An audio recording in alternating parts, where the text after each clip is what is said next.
ગુજરાતમાં ફરી એક વખત વરસાદી માહોલ જામ્યો છે। ગુજરાતના અનેક જિલ્લામાં વરસાદથી પાણી થઈ ગયું। જો કે આ વચ્ચે હવામાન નિષ્ણાત અંબાલાલ પટેલે ધીમે ધીમે વરસાદનું જોર ઘટવાની આગાહી આપી છે। ત્યારબાદ ઓગસ્ટ મહિનામાં વરસાદનું જોર વધશે અને 6 થી 10 ઓગસ્ટ સુધીમાં દક્ષિણ ગુજરાતમાં ભારે વરસાદ વરસી શકે તેવી આગાહી આપી છે અને તાપી નદીમાં જળસ્તર પણ વધી શકે છે।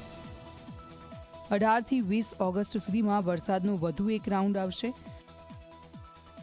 27 થી 30 ઓગસ્ટ સુધી ગુજરાતમાં વરસાદી માહોલ રહેશે। ઉલ્લેખનીય છે કે હાલ બંગાળના ઉપસાગરનો ભેજ વરસાદ લાવી રહ્યો છે। અરબ સાગરનો ભેજ અને બંગાળના ઉપસાગરના ભેજના કારણે હજુ વરસાદ આવશે, પરંતુ વરસાદનું પ્રમાણ ધીરે ધીરે ઘટતું જશે।